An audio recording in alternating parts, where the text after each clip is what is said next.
এর সামনে কত খাবার আসে কিন্তু খাইতে পারি খেতে পারো না কেন? টাকা নাই, একটাকে তো পাপড় মারলা, কোটি টাকার মালিক তুমি।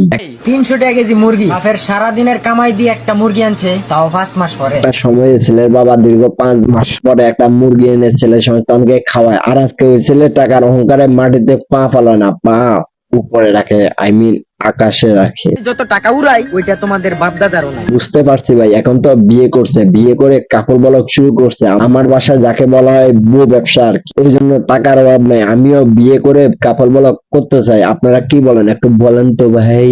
ঠিক আছে ঠিক আছে। একটু বুদ্ধি খাটায়া চল, বুদ্ধি থাকলে গোমায়া গোমায়া টাকা কামানো। মাদারটা কিছুদিন আগে টিকটকে ইমোশনাল ভিডিও বানাইতো, ঠিক মতো খাইতে পারতো না, তো ওই জন্য আবার কদিন আগে ঈদের আগে ইমোশনাল ভিডিও বানাইছে, সেই ঈদের কাপড় কিনতে পারতেছে না। এই যে দেশ ভাই, এই ঈদে মার্কেট করার মতো আমার সামর্থ্য নাই। এখন হঠাৎ করে ওর কাছে এত টাকা কোথা থেকে আসলো আমার মাথায় ধরে না ভাই। পুরো ভিডিওটা চ্যানেলে আছে, যদি ভালো লাগে